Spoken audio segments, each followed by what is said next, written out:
আল্লাহর কসম, কোরআনের আয়াত। আল্লাহ বলছে মনের ইচ্ছা মতো যে চলে, আমার মনে যা চাই আমি তাই করব। ওয়াত্তাবা হাওয়াহু, যে তার নফসের মনের চাহিদার অনুসরণ করে। কিসের আল্লাহ, কিসের রাসূল, কিসের কোরআন? বাদ দে বেটা এডি হুজুরদের এসব কথা বাদ। আমার মনে যা চাই তাই করব। চুল আমার ইচ্ছা মতো, জামা আমার ইচ্ছা মতো, পোশাক আমার ইচ্ছা মতো, মন চাইলে খাড়াইয়া মুতলাম, মন চাইলে বইয়া মুতলাম, মন চাইলে মানুষের মেয়েরে বিরক্ত করলাম, মন চাইলে সারা রাত উলঙ্গ ছবি দেখলাম, যা ইচ্ছা তাই করলাম। আমার বাবার সম্মান, মার সম্মান, কিচ্ছুর আমার কোনো পরোয়া নাই। আল্লাহর কসম, কোরআনে আল্লাহ বলছে এমন জীবন যার, তার দৃষ্টান্ত কামাসালিল কালব, কুত্তার মতো, কুত্তার মতো, কুত্তার মতো। এই নাফরমান, এই জিন্দেগি কুত্তার জিন্দেগি, কুত্তার জিন্দেগি। এজন্য বেনামার জীবনে রাখিস, তোর জিন্দেগি কুত্তার জীবন। সেজদাবিহীন যুবক মনে রাখিস, তোর সারা রাত উলঙ্গ ছবি দেখো যারা, নারী ছবি, মোবাইলের অস্থির দৃশ্য, মনে রাখিস বেটা তোর জীবন কামাসালিল কুত্তার জীবন বেটা।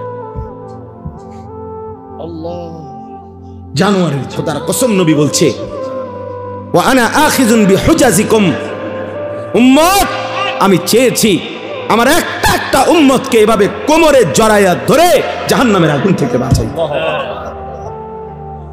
আমি এটা চেয়েছি, আমার এক এক উম্মত তবুও যেন জাহান্নাম থেকে বেঁচে যায়, জাহান্নাম থেকে বেঁচে। এজন্য নবী সাল্লাল্লাহু আলাইহি সাল্লাম দুয়ারে দুয়ারে ঘুরছেন, দাঁড়ে দাঁড়ে ঘুরছেন, কালেমার ফেরি করছেন, কালেমার ফেরি করছেন। কখনো উপরে, কখনো নিচে, কখনো হাটে ঘাটে, মাঠে বাজারে, মেলায়, তাবুতে তাবুতে, প্রত্যেক অবস্থায় পাথর মারছে তবুও কালেমার দাওয়াত দিছে, ধাক্কা দিছে তবুও নবী সাল্লাল্লাহু আলাইহি সাল্লাম কালেমার দাওয়াত দিছে।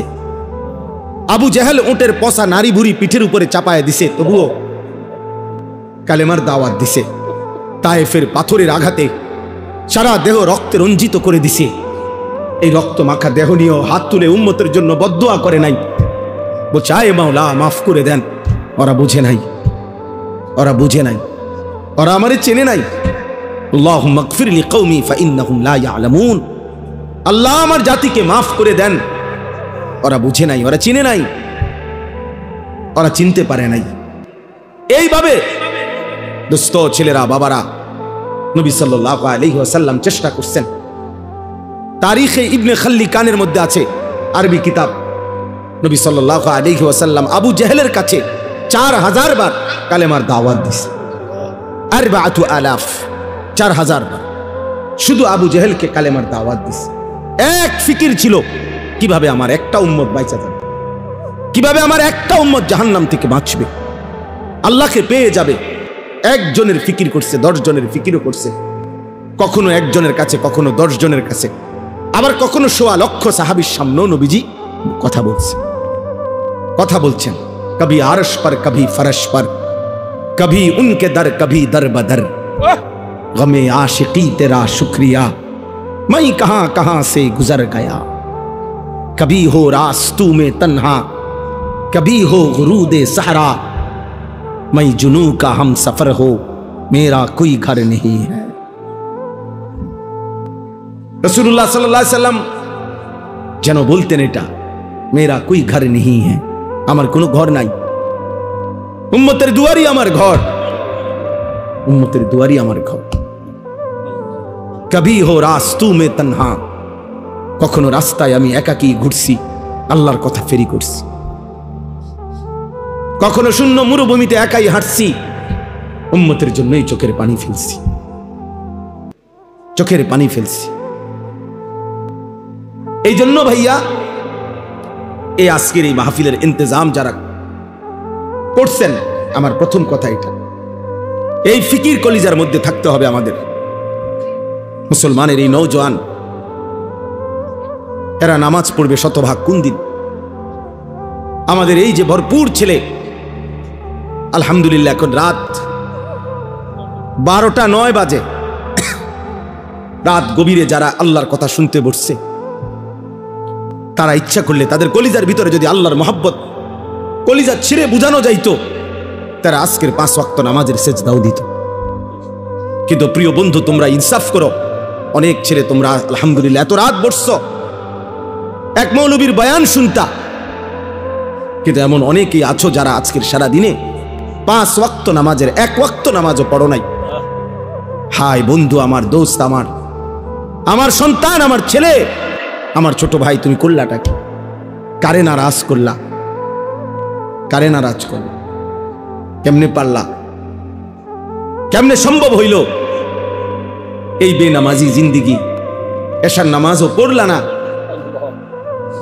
এই অবস্থায় দোস্ত যদি ঘুমাও, অনেকে রাত ভোর জেগে জেগে নারী দেখো, ছবি দেখো, মোবাইলের অস্থির দৃশ্য দেখো, নারী আর ছবি দেখে প্রিয় বন্ধু ছেলেরা শরীর তো নাপাক হয়, হারাম বীর্যপাত হলে শরীর তো নাপাক হয়। তো এশার নামাজও পড়লা না, শরীরটাও নাপাক, এই অবস্থায় ঘুমায় রইলা। আমার বন্ধু, যদি এই রাত আর ভোর না হয়,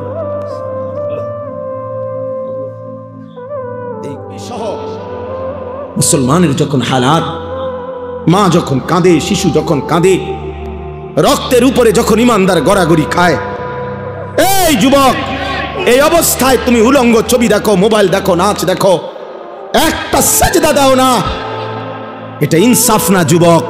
এটা মুসলমানের বাচ্চা হইতে পারে না, এটা ইমানদারের সন্তান হইতে পারে না। বেটা তুই কোনো মানুষের বাচ্চা না বেটা, তোর ভিতরে কোনো ইনসানিয়ত বলতে, মনুষ্যত্ব বলতে বলতে কিচ্ছু নাই বেটা। তোর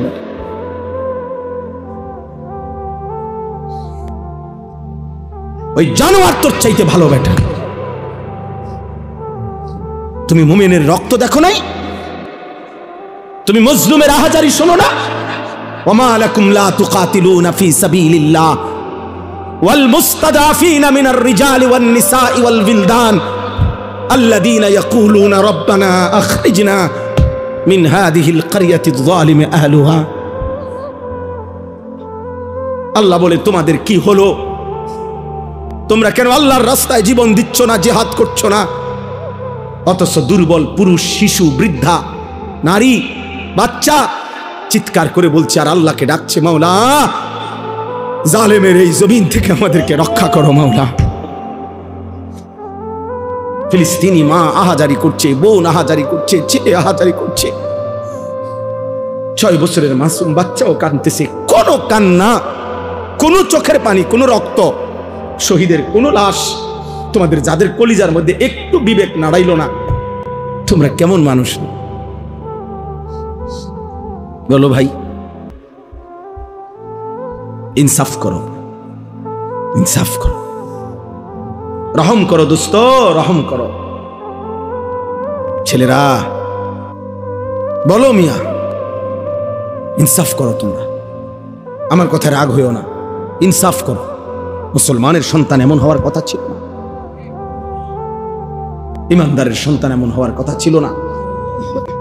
একজন মুসলমান, যার বাবা মুসলমান, মা মুসলমান, যার বংশ মুসলমান, যার রক্তে ইসলাম, এইভাবে আল্লাহকে ভুলে কিভাবে? এইভাবে আল্লাহকে ভুলে, এভাবে কিভাবে আল্লাহকে ভুলে? আমি দাঁড় করাইতে পারবো তো ভাইয়া এখন? তোমরা যারা আজকের সারাদিনে 1 ওয়াক্ত নামাজ পড়ো নাই, আমি তো দাঁড় করাইতে পারবো। চেহারা দেখলে বোঝা যায় বেনামাজির। মুসলমানের সন্তান, বাপ, কার মতো চুল রাখলা বাবা? যে বেঈমান তোমার মা আর বোনের উপরে জুলুম করছে, যে বেঈমান তোমার ইমানদার ভাইয়ের রক্তে জমিন ভাসায় দিছে, তুমি তার মতো সাজলা? ছি ছি ছি। মুসলমান এত নির্লজ্জ হয় কেন? ইমানদার এত আত্মমর্যাদাহীন হয় কিভাবে? তুমি নষ্ট হইও না আমার নওজোয়ান, তুমি নষ্ট হইও না। আমি এইমাত্র বলছি, আজকে আমাদের পূর্বপুরুষ, আলহামদুলিল্লাহ, আমাদের দাদারা, বাবারা, আমাদের জেনারেশন, আমরা যারা 40-45 বছরের বয়সী, আমাদের পূর্বপুরুষ, দাদা, বাবা আকসারি দিনদার ছিল, 3 পুরুষ দিনদার ছিল। আজকে তোমরা যারা 18, 20, 25 বছর বয়সে, তোমরা একটা ওয়াক্ত নামাজ পড়ো না, সারা দিন সারা রাত মোবাইল, নারী, ছবি, অস্থির দৃশ্য, উলঙ্গ, নাচ গান নিয়ে ব্যস্ত আছো। তোমাদের হাতেও একটা জেনারেশন আসবে, আল্লাহ চাহে তো ইনশাআল্লাহ তোমরাও বিয়ে করবা, আল্লাহ দিলে তোমাদেরও বাচ্চা সন্তান হবে। সেদিন তোমরা বুঝবা তোমাদের এই অব্যাহত গুনাহ, অসভ্যতার, অস্থিরতার খেসারত তোমাদেরকেই দিতে হবে। আমি একটা উদাহরণ বলি, শুনেন কামাল ভাই।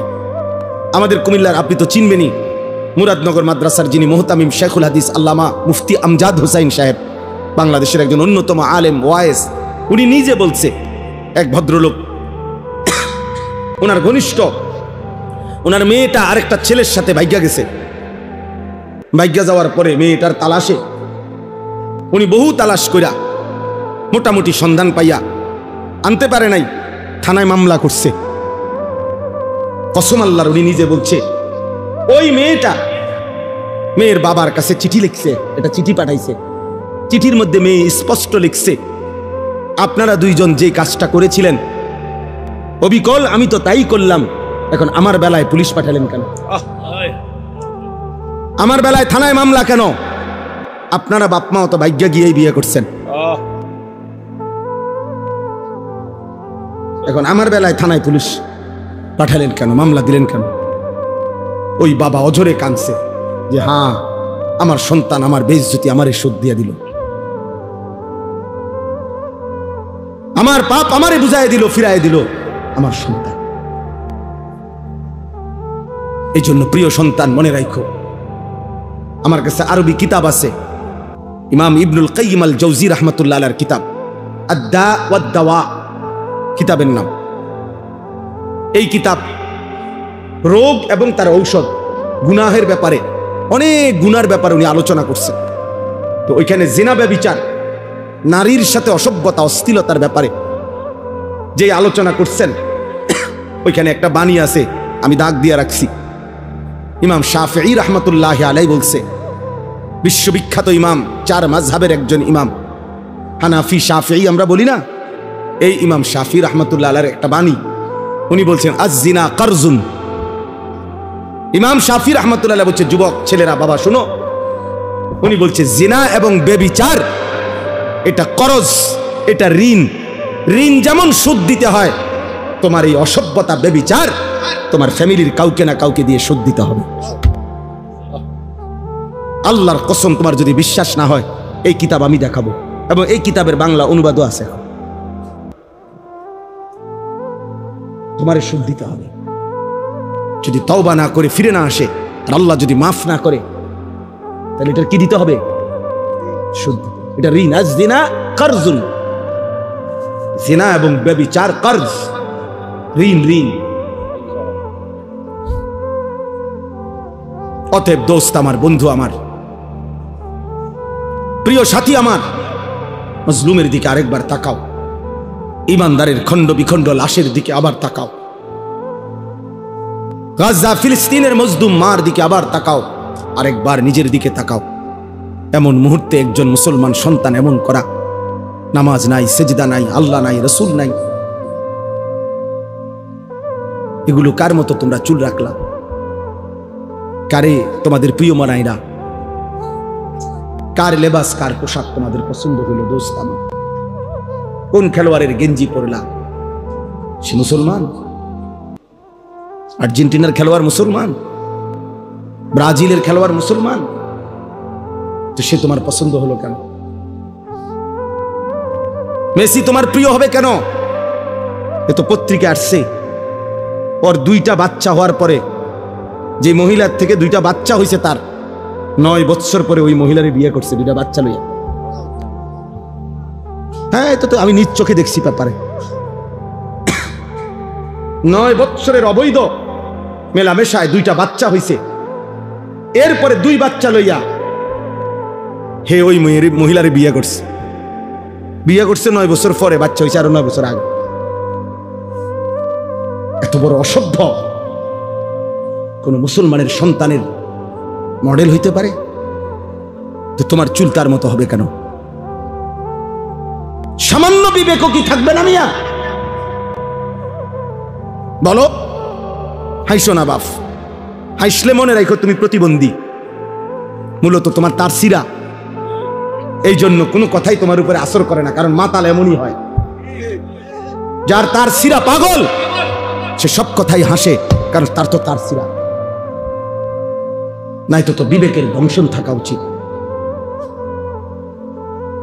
নাই তো বিবেকের মধ্যে একটু অনুশোচনা আসা উচিত যে আমার কি করণীয় এই মুহূর্তে পৃথিবীতে। তুমি এমন নিরাপদ হয়ে গেলা কিভাবে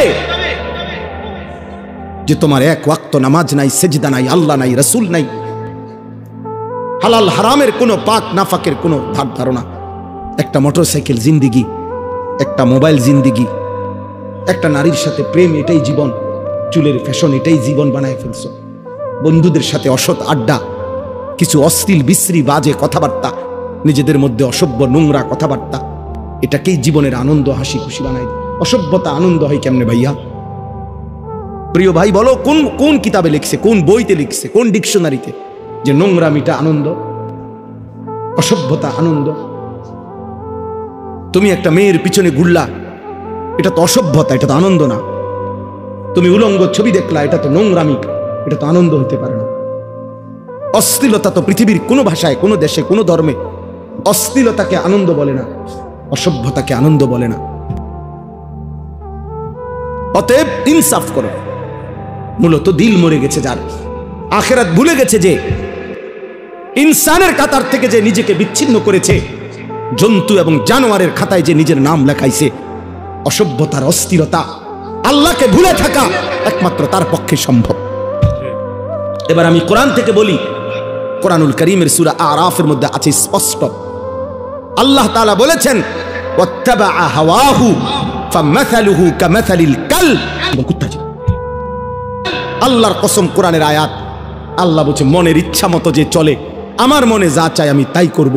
ওয়াত্তাবাআ হাওয়াহু, যে তার নফসের মনের চাহিদার অনুসরণ করে। কিসের আল্লাহ, কিসের রাসূল, কিসের কোরআন? বাদ দে বেটা এডি হুজুরদের এসব কথা বাদ। আমার মনে যা চাই তাই করব।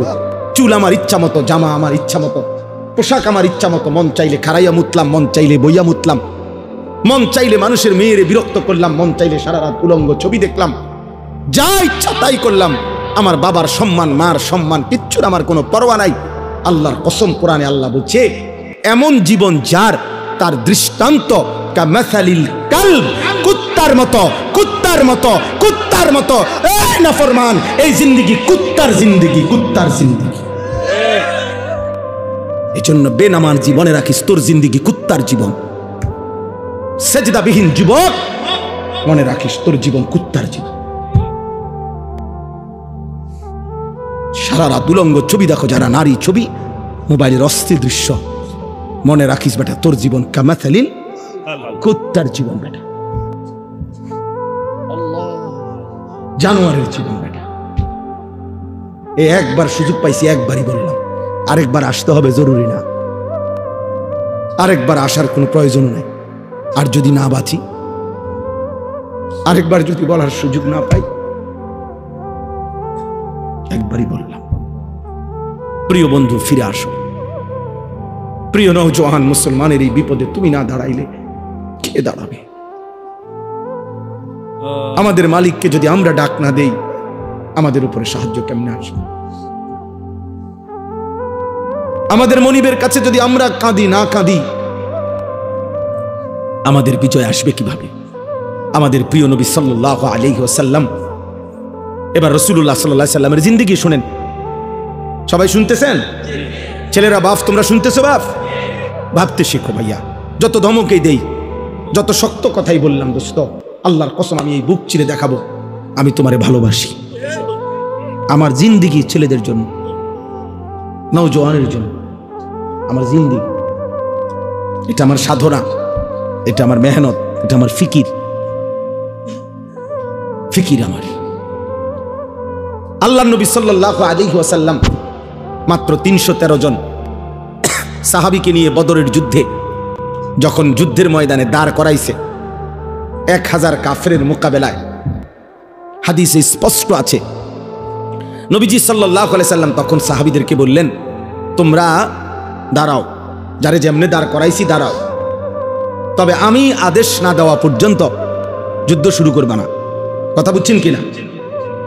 এই কথা বলে আল্লাহ নবী সাল্লাল্লাহু আলাইহি ওয়াসাল্লাম পিছনের দিকে আসছে, একটু পিছনের দিকে আসছে আর কি। আয়েশা পাহাড়ের টিলায় নিচে পাহাড়ের চূড়ার নিচে আল্লাহ নবী সাল্লাল্লাহু আলাইহি ওয়াসাল্লাম সেজদা করছে। সেজদা দিয়ে এক টানা কাঁদতে শুরু করছে। নবী সাল্লাল্লাহু আলাইহি ওয়াসাল্লাম অঝরে চোখের পানি ফেলতেছেন এই বদরের প্রান্তরে। তখন আল্লাহ নবী সাল্লাল্লাহু আলাইহি ওয়াসাল্লাম বলছেন, আল্লাহ আমি আপনার কসম করে বলতেছি, ইন তুহলিক হাদিহিল ইসাবা লান তুবাদা ফিল আরদ। মাওলা আমার সামান্য পুঁজি, আমার গত 13 বৎসরের মক্কার মেহনত, মদিনার 6 মাস বা 1 বছর, আমার এই 14 বছরের কাছাকাছি সময়ের মেহনতে আমার এই 313 জন সাহাবী, আমার পুঁজি আমি দাঁড় করাইছি ময়দানে। এই ছোট্ট সৈন্য আমার অল্প কয়টা লোক। আজ যদি বদরের এই প্রান্তরে আপনি যদি আমার এই সামান্য বাহিনী শেষ করে দেন, এরা যদি শহীদ হয়ে যায়, তো মনে রাখেন মাওলা লান তুবাদা ফিল আরদ, আপনার জমিনে আর আপনাকে ইবাদত করার কেউ থাকবে না। আমার পুঁজি তো 313 জন, ওরা যদি শহীদ হয়ে যায় সবাই, আপনার সেজদা দিবে কে? আপনার গোলামি করবে কে? এইভাবে আল্লাহ নবী সাল্লাল্লাহু আলাইহি ওয়াসাল্লাম অঝরে কাঁদতেছিলেন আর বলতেছিলেন, আহাজারি করতেছিলেন। আল্লাহ রাব্বুল আলামিন ঠিক তখন জিব্রাইল পাঠাইয়া নবী সাল্লাল্লাহু আলাইহি ওয়াসাল্লামকে সরাসরি জানায় দিয়েছেন, বন্ধু ফাস্তাজাবা লাহুম রাব্বুহুম, আপনার দোয়া আমি কবুল করেছি। আমি আল্লাহ আসমান থেকে এই মুহূর্তেই জিব্রাইলের নেতৃত্বে 1020 ফেরেশতার কাফেলা আপনার সাহায্যে পাঠাচ্ছি। আন্নী মুমিদ্দুকুম বিআলফিন মিনাল মালাইকাতি মুরদিফিন, আমি এক্ষুনি পাঠাচ্ছি। আপনার সাথে আপনার সাহাবীদের সাথে কাঁধ মিলিয়ে ফেরেশতারা যুদ্ধ করবে। বদরের যুদ্ধে আল্লাহ তাআলা মুমিনের বিজয় দান করছেন, বিজয় দান করছেন। তাহলে এই জন্য ভাইয়া, প্রিয় ভাই আমার, রাসূলুল্লাহ সাল্লাল্লাহু আলাইহি ওয়াসাল্লাম চোখের পানি ফেলছেন। আল্লাহ নবী সাল্লাল্লাহু আলাইহি ওয়াসাল্লাম, আজকে আমরা তো কমপক্ষে চোখের পানিটা তো ফেলতে পারি। এই মুহূর্তে আমরা যদি গাজা যাইতে তো চাই, যাওয়ার জন্য কসম আল্লাহর, শুধু এই মাহফিলে বলতেছি না, একাকিত্ব মালিকের কাছে 1000 বার বলছি, মালিক যদি এই জান তোমার পছন্দ হয় তো এই জান দিতে রাজি আমি, তবুও মজলুমকে বাঁচায় দাও, মজলুমকে বাঁচায় দাও। বুকের দুধ খাওয়াইছিল। অতএব বাবা, এক মা তার পবিত্র দুধের সৌভাগ্য বলতেছে যে সন্তান আমার দুধের হক আদায় করছে, আমার বুকের দুধের হক আদায় করছে, আল্লাহর জন্য জান দিছে। আজকে তোমাদের মারাও 2 বছর তোমাদেরকে দুধ পান করাইছে, তোমাদের বাবা 1000 বার তোমাদের মুখে গালে চুমা দিছে, তোমাদের বাবার ঘাম ঝরানো টাকা দিয়ে সংসার চালাইছে। বিনিময়ে মা বাবাকে এত বড় অপমান কইরো না। রাসূলুল্লাহ সাল্লাল্লাহু আলাইহি ওয়াসাল্লাম 23 বছরে কি পরিমাণ কাঁদছেন, তিনি কাঁদছেন। আমি প্রায় বলি এ কথাটা যে নবী সাল্লাল্লাহু আলাইহি ওয়াসাল্লাম অসংখ্য উম্মতের আমলনামা দেখে যখন দেখবে পৃষ্ঠার পর পৃষ্ঠা নামাজ নাই, রোজা নাই, হালাল হারামের কোনো অনুভূতি নাই, পাক নাফাক বলতে কিচ্ছু নাই, আহা 30 বছর ফজরের নামাজ পড়ে না এমন উম্মত 40 বছর কোনোদিন হারাম ছাড়া হালাল খায় নাই, সুদের ব্যবসা করে গেছে 40 বছর, দাড়ি কাইটা গেছে 30 বছর, মিথ্যা বলছে 60 বছর বয়স, আমল নামায় দেখা যায় বিড়ি আর সিগারেট ছাড়া কোনো দিন বাকি নাই, গালি ছাড়া কোনো দিন নাই, নাচ গান টেলিভিশন ছাড়া কোনো রাত নাই। আল্লাহর কসম, নবী সাল্লাল্লাহু আলাইহি ওয়াসাল্লাম ওই উম্মতের দিকে তাকাইয়া চোখের পানি ফেলে নবীজি বলবে, উম্মত আমার 23 বছরের চোখের পানি, আমার তায়েফের রক্ত, আমার উহুদের দান শহীদ, বিনিময়ে এই আমল নামা, এই আমল নামা। উম্মত তুমি জানো না তায়েফে আমার এই পরিমাণ পাথর মারছে, যে পাথরের আঘাতে রক্ত ঝরতে ঝরতে আমার পায়ের জুতা পায়ের সাথে জমাট বাইধা গেছে। হযরত যায়েদ বলছে, রাসূলুল্লাহ সাল্লাল্লাহু আলাইহি ওয়াসাল্লামের জুতা মুবারক পায়ের সাথে জমাট বাইধা গেছে রক্তে। নবীজি জিজ্ঞেস করবে, উম্মত এতটা রক্ত ঝরাইলাম, উহুদের ময়দানে দান শহীদ করলাম, ক্ষুধার কষ্টে পেটে 2টা পাথর বাঁধলাম, সারা রাত দাঁড়িয়ে আম্মা জান আয়েশা রাদিয়াল্লাহু তাআলা আনহা নবীজির স্ত্রী বলছেন, আমার ভাই আমি শেষ করে দিচ্ছি, নবীজির স্ত্রী আম্মাজান আয়েশা রাদিয়াল্লাহু তাআলা আনহা বলছেন, আমি আমার রাসূলকে দেখছি এশার নামাজের পরে একটু পরেই তিনি দাঁড়াইছে ফজরের নামাজের আজানের আগ পর্যন্ত এক দাঁড়ানোতে, আল্লাহর কসম উম্মতের জন্য এক দাঁড়ানোতে চোখের পানি ফেলে কাঁদছে আর দোয়া করছে। হাত্তা তাওয়াররামাত কাদামাহু, দুইটা পাও ফুলে ফুলে গেছে। নবী সাল্লাল্লাহু আলাইহি সাল্লাম এই আমল নামা দেখবে, দেখে বলবে, উম্মত আমার এত চোখের পানি, আমার এত কান্না, তায়েফের এত রক্ত, উহুদের দান দান শহীদ করা, পেটে পাথর বাঁধা ক্ষুধার কষ্টের বিনিময়ে, এই বিনিময় যদি কোনো বাবা তার ছেলেকে বলে, বাপ গত 12টা বছর আমি তোরে জমি বিক্রি করছি, ভিটা বিক্রি করছি, আমার একটা হালের বলদ ছিল এটা বেচা ফেলছি, আমার একটা মোটরসাইকেল ছিল আমি এটা বিক্রি করে দিছি, তোর মায়ের কদ্দুর গহনা ছিল আমি সেই গহনাটাও বিক্রি করে গত 6 বছর তোর ঢাকা শহরে পড়ালেখার, ইউনিভার্সিটির পড়ালেখার যাবতীয় খরচ আমি বাপ দিছি, বিটাটা পর্যন্ত বিক্রি করে দিছি, বন্ধক দিয়ে দিছি, বিনিময়ে আজ 6 বছর পরে তুই এই কি ফলাফল আনলা, এখানে ফেল। এই বাপ কি কাঁদবে না তখন? কথা বলেন না কেন? নবী সাল্লাল্লাহু আলাইহি সাল্লাম তো জিজ্ঞেস করবে, উম্মত আমার 23 বছরের চোখের পানি, রক্ত, আমার ক্ষুধার কষ্টের বিনিময়ে এই তোমার চুল, এই তোমার পোশাক, এই তোমার আমল নামা, কি জবাব দিবেন? হ্যাঁ কি বলে? আমাদের জীবনের সবচেয়ে বড় অর্জন, আমরা আখিরি রসুল পেয়েছি। আমাদের জীবনের সবচেয়ে বড় পাওয়া বন্ধু, আমরা আখিরি নবীকে পেয়েছি। অতএব আমার শেষ কথা এটা, আল্লাহ বলছে বন্ধু, ইব্রাহিম আলাইহিস সালাম বলছে, মাওলা আমি কেন চাই মুহাম্মদ সাল্লাল্লাহু আলাইহি সাল্লামকে আমার সন্তানের বংশে, ইয়াতলু আলাইহিম আয়াতিকা, সে আপনার কালাম তেলাওয়াত করে পরবর্তী বংশধরকে শোনাবে, ওয়া ইউআল্লিমুহুমুল কিতাবা ওয়াল হিকমা, কোরআন এবং সুন্নাহর আলোকে আপনার বান্দাদের জীবন গড়ে দিবে, ওয়া ইউযাক্কিহিম, আপনার বান্দার কলিজাটা পাক সাফ করে পবিত্র করে দিবে। সুবহানাল্লাহ, ইন্নাকা আনতাল আজিজুল হাকীম, আমি জানি মাওলা আপনি সবটা ক্ষমতা রাখেন, আপনি মহাপ্রজ্ঞাময় শক্তিশালী। এজন্য এই আয়াত পড়ার উদ্দেশ্য হলো এই শেষ কথা আমার, আমরা শ্রেষ্ঠতম নবীর উম্মত, আখিরি রাসূলের উম্মত।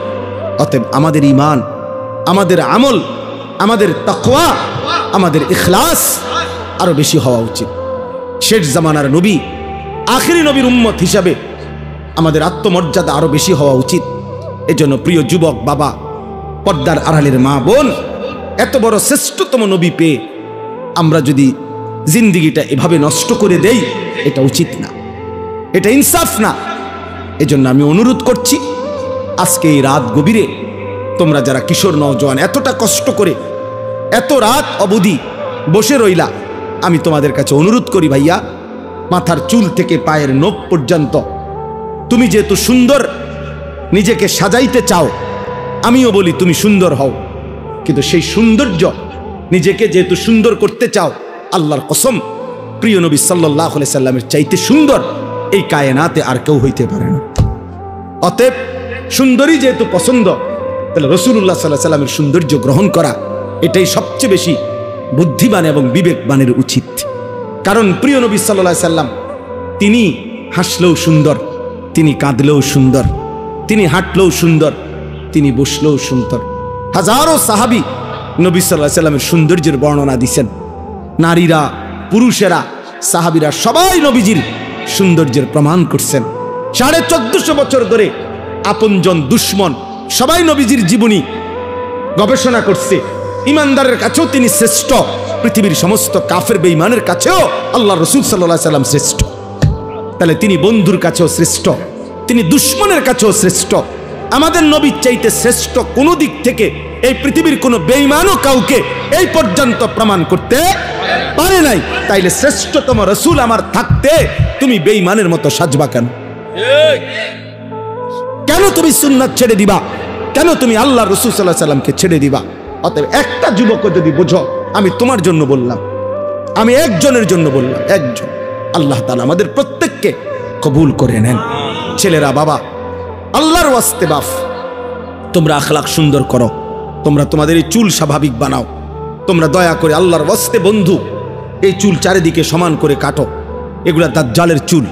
এই দাজ্জাল ইহুদিদের খোদা, একেবারে পরিষ্কার হাদিসে আছে ভাইয়া, ইহুদিরা যাকে খোদা মনে করে সে দাজ্জাল, দাজ্জালকে। আর আল্লাহ রাসূল সাল্লাল্লাহু আলাইহি ওয়াসাল্লাম বলছে দাজ্জালের চুল হবে এলোমেলো, একেবারে বিশুদ্ধ হাদিস। স্বাভাবিকতার পরিপন্থী যত চুল এগুলা দাজ্জালের চুল। খোদার কসম, রব্বে কাবার কসম, এই মসজিদের ঘরের মালিকের কসম, আল্লাহ রাসূল সাল্লাল্লাহু আলাইহি ওয়াসাল্লাম বলছে দাজ্জালের চুল হবে স্বাভাবিকতার পরিপন্থী। এজন্য এই চুল রাইখো না, এই চুল রাইখো না, তুমি দুশমনের খপ্পরে পড়ে যাবা। দয়া করে ফিরে আসো, নামাজ পড়ো, 5 ওয়াক্ত নামাজ, ফজরের নামাজ পড়ার চেষ্টা করো। ইনশাআল্লাহ তোমাদের হাতেই আগামী দিনের ইসলামের বিজয় হবে। হ্যাঁ হ্যাঁ, যেই যুবকের হাতে যদি, নওজোয়ানের হাতে যদি জালেম ভাগতে পারে, নওজোয়ানের হাতে কালেমার পতাকা উড়বে ইনশাআল্লাহ, বাংলাদেশেও ইসলামের পতাকা উড়বে ইনশাআল্লাহ। এজন্য আমি উদাত্ত আহ্বান জানিয়ে আজকের এই সুন্দর আয়োজন শেষ করলাম। আল্লাহ তাআলা আমাদের সকলকে ঈমান, আমল, তাকওয়া, রাসূলুল্লাহ সাল্লাল্লাহু আলাইহি ওয়াসাল্লামের সুন্নাতের মহব্বত দান করেন। আমিন।